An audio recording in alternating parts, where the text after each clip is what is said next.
certo? As casas, inclusive a própria burguesia comercial brasileira. Qual é que é a diferença de Rio e São Paulo? Quem é que derrubou o Vargas? Estão entendendo que interessante isso? Ainda tem uma parcela da burguesia que é eminentemente mercantil. Mas tem aquele pessoal que já está com o pezinho na produção. Entenderam? Então, primeiro no café e depois começa a vazar dinheiro do café para outros negócios. Ok? Estão sacando? Estão sacando, gente? Essa é a contribuição dos últimos marxistas. Depois que você esclarece o que o nosso modo de produção antigo é ou não é, como é que a gente resolve? Dizendo que é e não é. Ok? Depois que tu resolve isso, aí tu resolve essa coisa então de que tipo de capitalismo que é, para depois você dizer como é que esse capitalismo é tardio, como é que esse processo tem vários capítulos, a lá Florestan. Aí você resolve junto essa coisa do endógeno e do exógeno. Por quê? Porque o tempo inteiro que a gente ainda é café, a dinâmica está sentada lá fora. Ok? O que é o ciclo do café? Tá tudo bem no mercado internacional? Ok. Preço do café? Só. Ok? Preço do café só, tá beleza, a gente compra todo, tá lá os pessoal fazendo os fazendão deles, papapá, né? Crise no mercado internacional? Café? E aí o Estado aqui é chamado a socorrer, papapá, que nem a gente vê hoje, só que outra coisa, né? E aí, ué, que modo de produção é esse? Que a gente já é capitalista, já fizemos a abolição da escravidão, etc. Ok? Já tem algumas, inclusive, indústrias aqui dentro. Ué, e daí? E o que é? Entendeu? O que eu tenho com isso? Se toda vez que o pessoal espirra lá fora, aqui para. Então, não é bem um modo de produção, não é bem alguma coisa que tenha autonomia, ok? Que tenha o que a gente chama de uma dinâmica endógena. Sabe, quer ver o Marx aqui de novo? Você sabe quando é que o capitalismo tem uma dinâmica endógena do Marx? Essa é difícil. Dizer que o capitalismo tem uma dinâmica própria, né? Uma dinâmica dada por ele próprio, certo? Significa que ele não precisa de nenhuma demanda que lhe seja externa para que ele desenvolva. Ou seja, ele tem que criar sua própria demanda. Quando é que o capitalismo cria sua própria demanda? Isso vale, inclusive, para o capitalismo central, dos europeus. Pensem que a própria Inglaterra começa funcionando como? Com a demanda exógena, externa. Por isso mesmo que ela está lá no tráfico negreiro, etc, etc. Ok? Quando é que ela dá o passo para a demanda endógena? Quando? É o interno. Quando? Quando começa a revolução industrial, que não é só assalariamento. Não é só assalariamento. Olha que interessante. Dá para entender? Tá? O assalariamento é o início do capitalismo. Ok? Formalmente falando. Agora eu estou usando Marx. Isso não é os intérpretes brasileiros, não. Ok? O Marx vai dizer o seguinte: existe um modo de produção capitalista e existe um modo de produção especificamente capitalista. A coisa é difícil. Quanto mais você estuda, pior é. Vamos discutindo, vai descobrindo mais detalhes, mas ajuda. No final ajuda. Ok? O que é o especificamente capitalista? Bom, no início você depende dos assalariados, inclusive como mercado. Ok? E depende dos assalariados como trabalhadores. Sabe que a Inglaterra proibia a imigração de trabalhador até 1815? Imigração dos trabalhadores saíssem. Por quê? Porque ela dependia dos caras. Vai um operário falar assim, tchau, patrão, né? Aquilo que a gente estava falando lá, nem isso! Nem isso! Ah, quero trabalhar na Itália. Não, fica aqui. Quando é que eu posso falar? Quer ir para a Itália? Pode ir, já vai tarde. Quando é que eu falo isso? Quando eu tenho máquinas. Máquinas que produzem máquinas por meio de máquinas. Porque máquina não podia ter antes. Revolução industrial mesmo não é eu depender de um artesão super qualificado que me faz lá uma gene de madeira. Ok? Aí não dá. Aí eu ainda estou preso. É o que o Marx chama de subordinação formal do trabalho ao capital. O que é a subordinação real do trabalho ao capital? É via máquina. Entendeu? Aí quem dita o ritmo do trabalho, quem dita a velocidade, quem dita o que fazer é a máquina. Quem dita, inclusive, pode ir embora. Entendeu? E você acha que eu estou precisando de homem qualificado aqui? Se eu tiver que usar mulher e criança, meu amigo, eu uso, eu treino em uma semana. Entendeu? Estão sacando isso? Então, quando é que o Brasil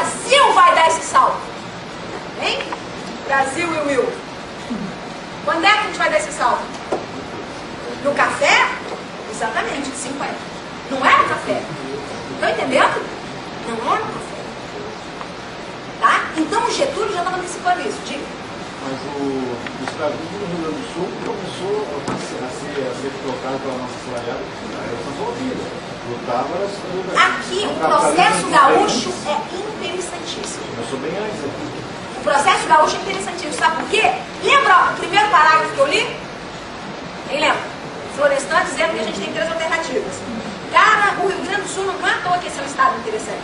Porque ele prometia um desvio de rota. Ok? O escravismo aqui foi dominante. Não é verdade que ele não tenha sido dominante. Fernando Henrique Cardoso tem uma tese interessantíssima sobre o escravismo no Rio Grande do Sul. Inclusive puteando essa história de que vocês não tiveram escravo. Certo? Ele não é bem assim, não. Agora, é verdade que não eram muitos. Mas não eram muitos. Por quê? Porque não tinha nenhum sistema de plantation. Porque a coisa pecuária não precisava de muitos. Porque tem um lado legal? Tem um lado péssimo. Sabe qual é que é? Vocês não tinham demanda para a indústria nascente do Nordeste. Entenderam? Diga. A historiografia gaúcha dos últimos anos, trabalhando em novas fontes, já discute bastante isso. Em 1750, 40% da população de Viamão era escrava. Olha que interessante. Hoje em dia já é bastante criticado, dizer que na origem o Rio Grande do Sul não tinha. Exatamente, mas é o início da tese do Fernando Henrique, ele disse que tinha, entendeu? Ele disse que não é páreo para o que acontecia no Rio de Janeiro, no São Paulo, no Salvador. A abolição começou antes.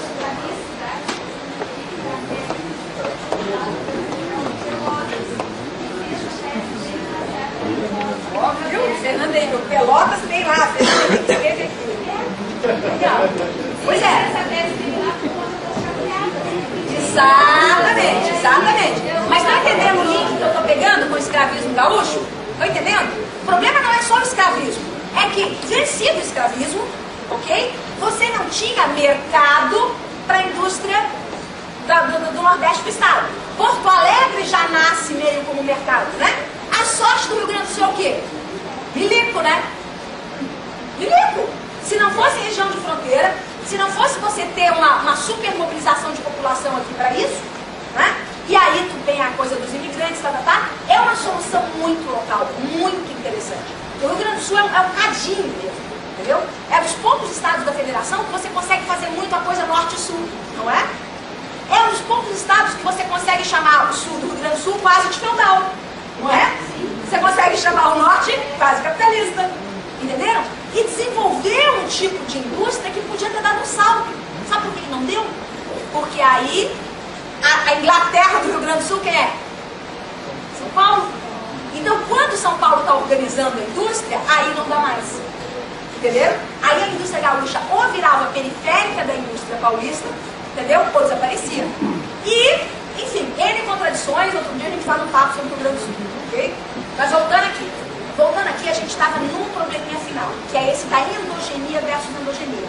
Por que a gente estava chamando a atenção da história lá do Marcos, com modo de produção especificamente capitalista? Porque esse é o passo final para a endogenia. Entendeu? Endogenia, trazer para dentro. Ok? O capitalismo espanta, diz o Marx. Quando ele faz a Revolução Industrial, ele anda sobre seus próprios pés. Ele cria demanda sobre si mesmo. Entendeu? Sobre si mesmo. As máquinas fazem isso. O tal de D1 da economia. Ok? Certo? Aí você tem dinâmica endógena. Aí, como vai dizer, por exemplo, o José Serra, um dos textos mais brilhantes sobre o início da industrialização brasileira, certo? Aí você tem os ciclos definidos aqui dentro. Ok? Tu sequer precisa do ciclo exógeno. Claro que isso não significa que a economia brasileira esteja isolada. Ok? Só que eu posso ter ciclo aqui dentro sim. Ok? O esgotamento do plano de metas é endógeno. Ok? É um ciclo de investimento que se esgota. Entenderam isso? Certo? Outra coisa é já depois o que vai acontecer em 74, 79, como é que a gente vai passar da perna na da dívida. Que é a novidade dos tempos modernos. Como é que a gente está atrelado lá fora? Pela coisa financeira. Ok? Mas nós temos capitalismo aqui depois dos anos 50? Temos. Significa que a gente completou o ciclo D1? Não. Entendeu? Não. Qual é o problema hoje? Desindustrialização. Você pode estar sendo ameaçado com perder D1. D1, todo mundo entendeu o que é? É o Departamento da Economia que produz as tais máquinas por meio de máquina.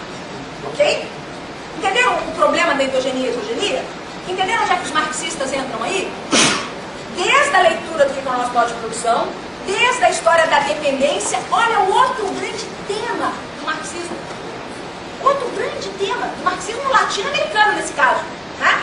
Porque aí tem a história, não é só Enzo Faleto que escreveu com Fernando Henrique, certo?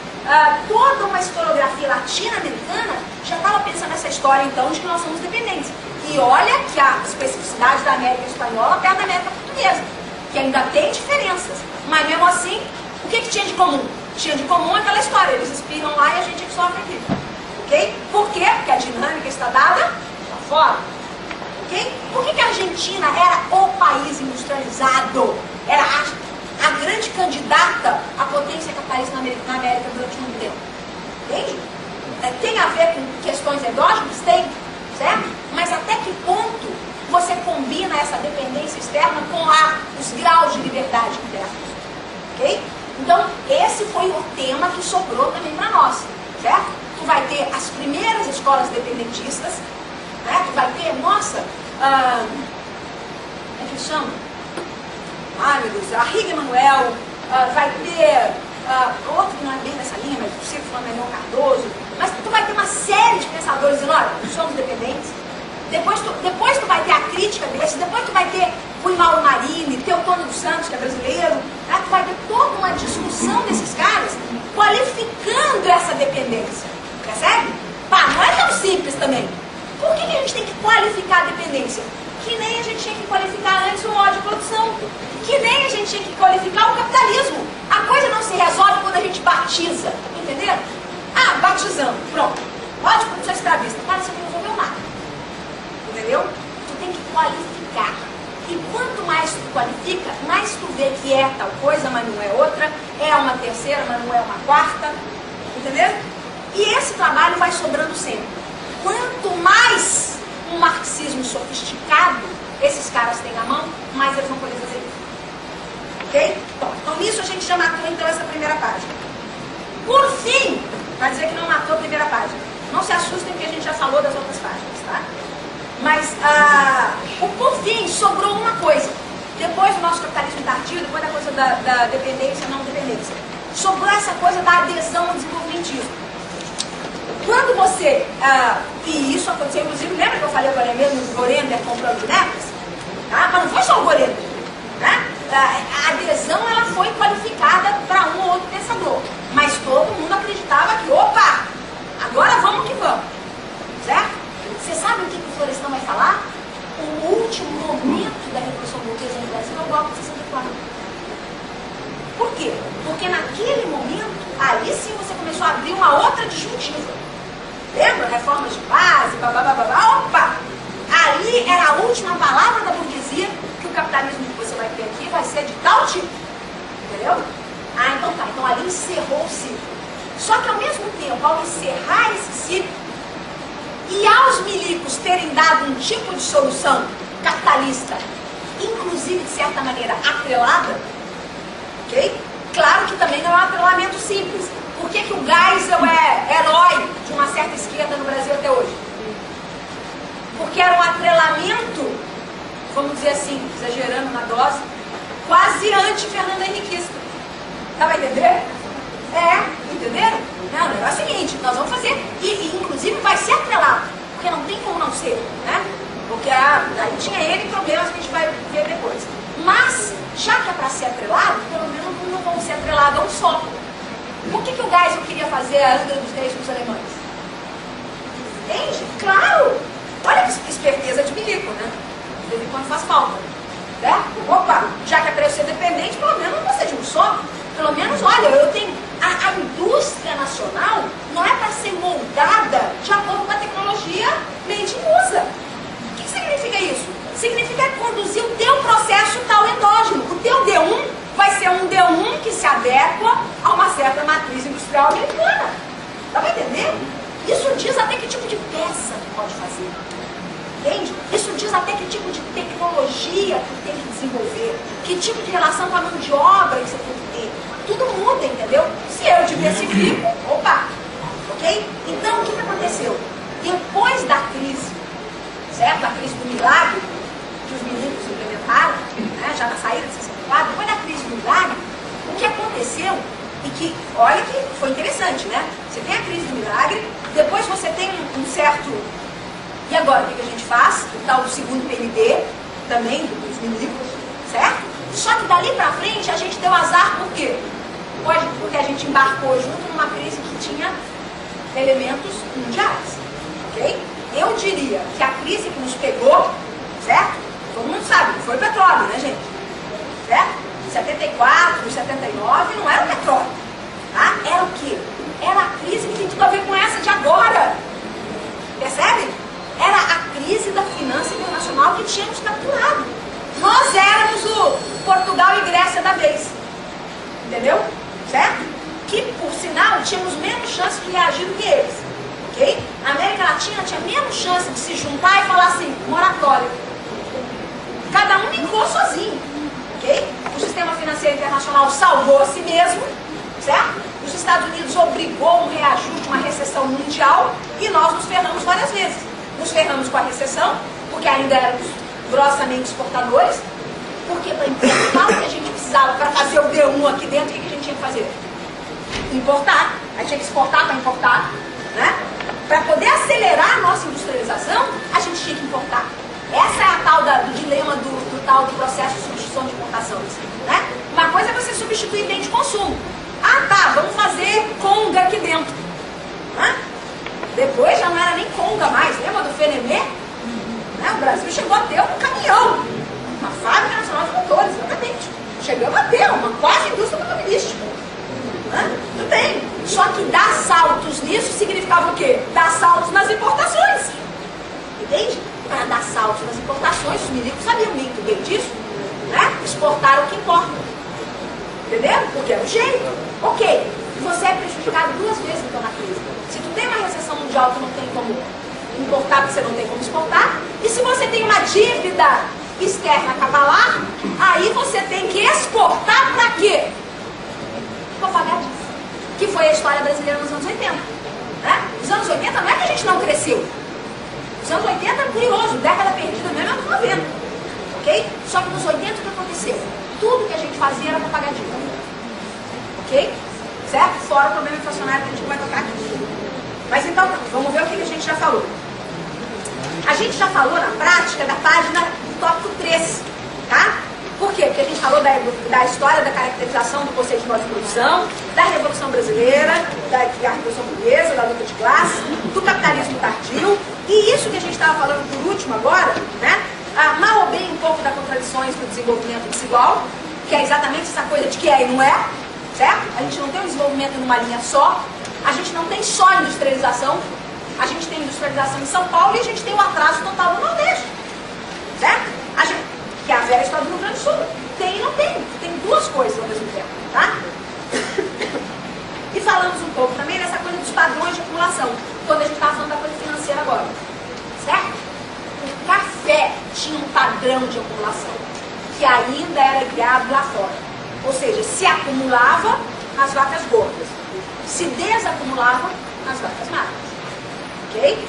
Certo? Isso vai mudar quando você tem uma endogenização do processo industrial. Beleza? Ok? Então, num certo sentido, a gente já falou de tudo isso.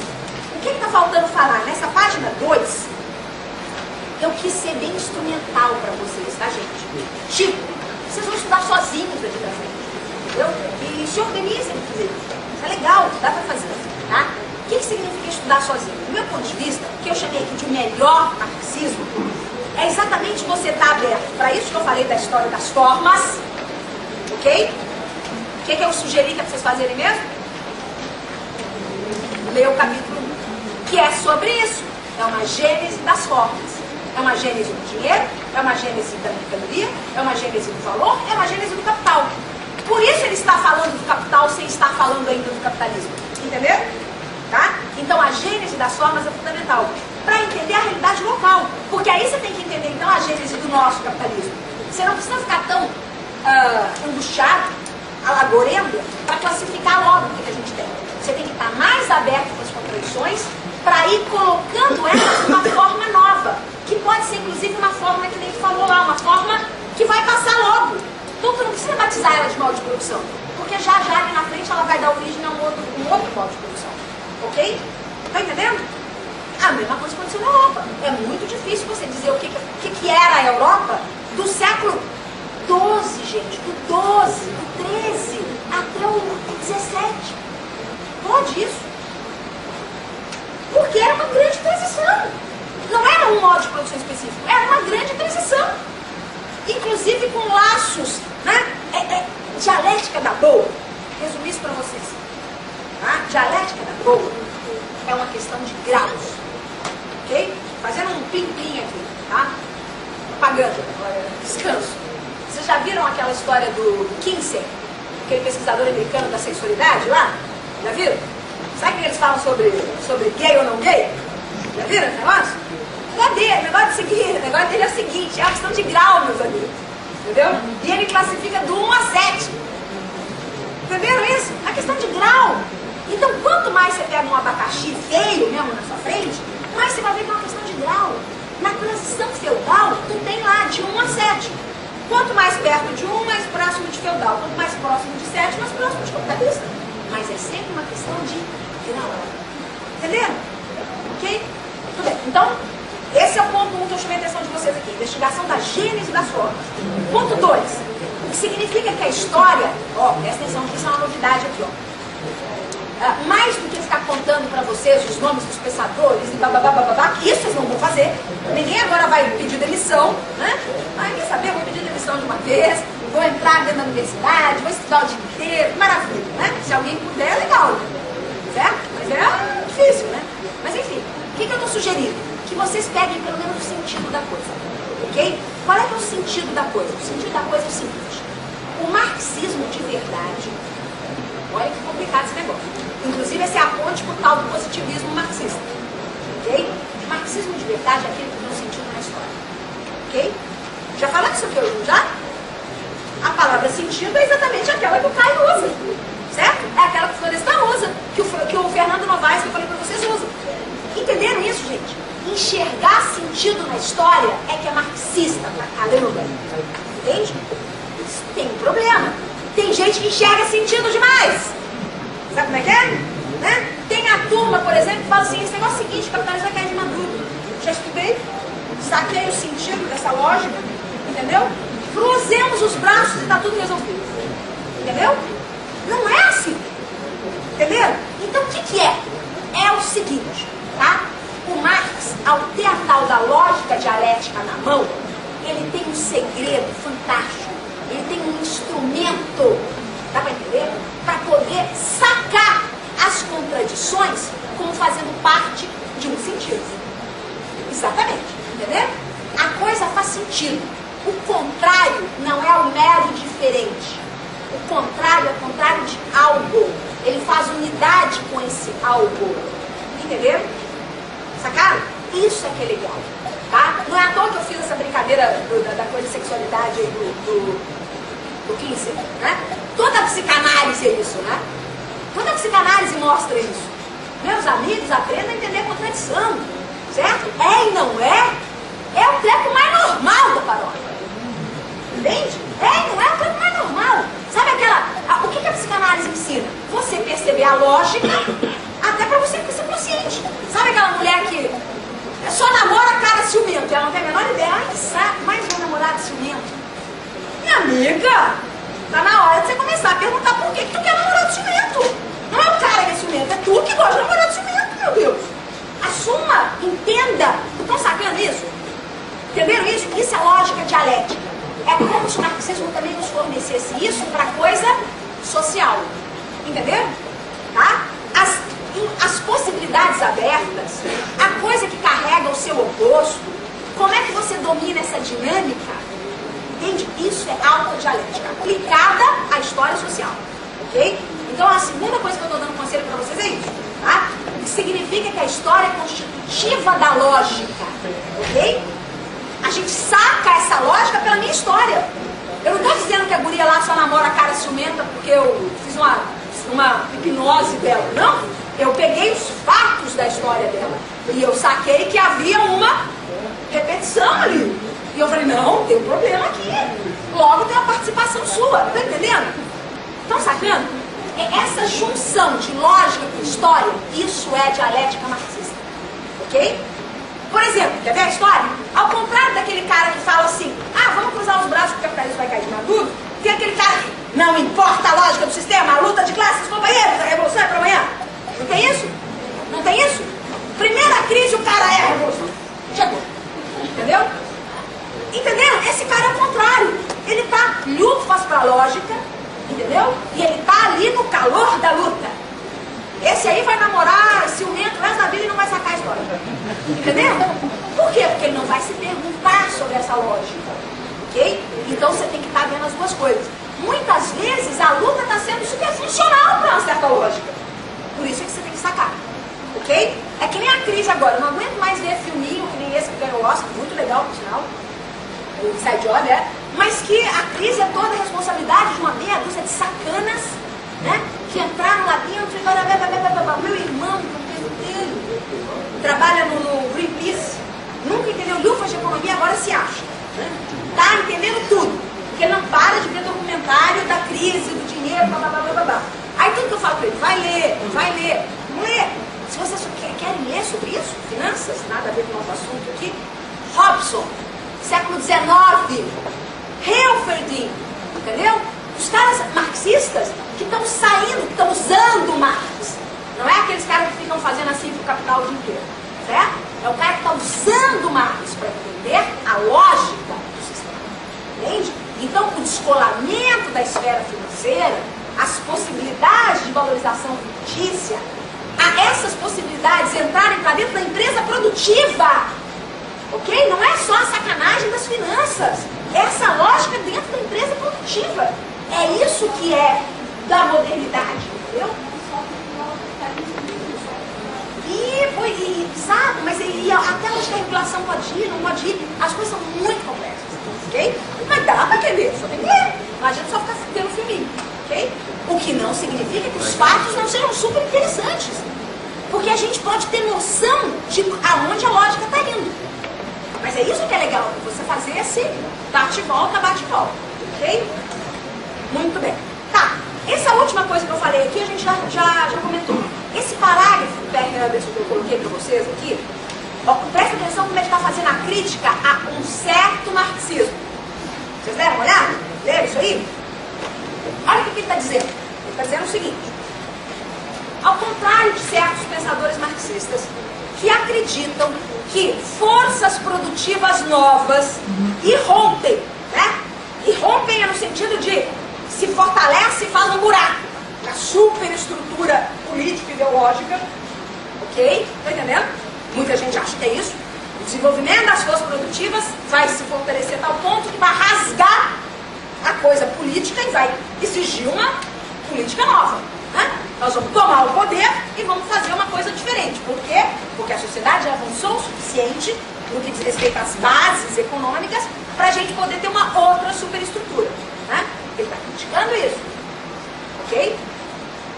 Então, ao contrário dos marxistas, que acreditam que forças produtivas novas um dia ficarão fortes o suficientes e vão romper com velhas, com retrógradas relações sociais, políticas, etc. E aí eu vou ter um mundo novo.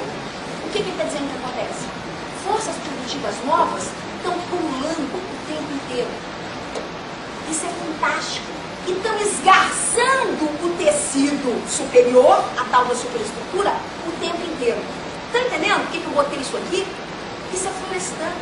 Isso é por isso que eu tenho aquelas 3 alternativas. Está entendendo, gente? E é por isso que a parte mais legal, a gente não precisa fazer movimento sindical ou político do tipo aquele que a gente estava brincando. Ou cruza os braços e espera, né, a coisa cair de madura, ou não entendemos nada da lógica e vamos para a rua. Entenderam? Não! A gente pode estar fazendo experimentos de forças produtivas novas o tempo inteiro. Estava falando com um colega de vocês há pouco, né? Eu trabalhei no Governo Livre e naquela época o pessoal me chamava de madrinha do biblioteca. Porque era um tema que eu adorava. Eu li o livro.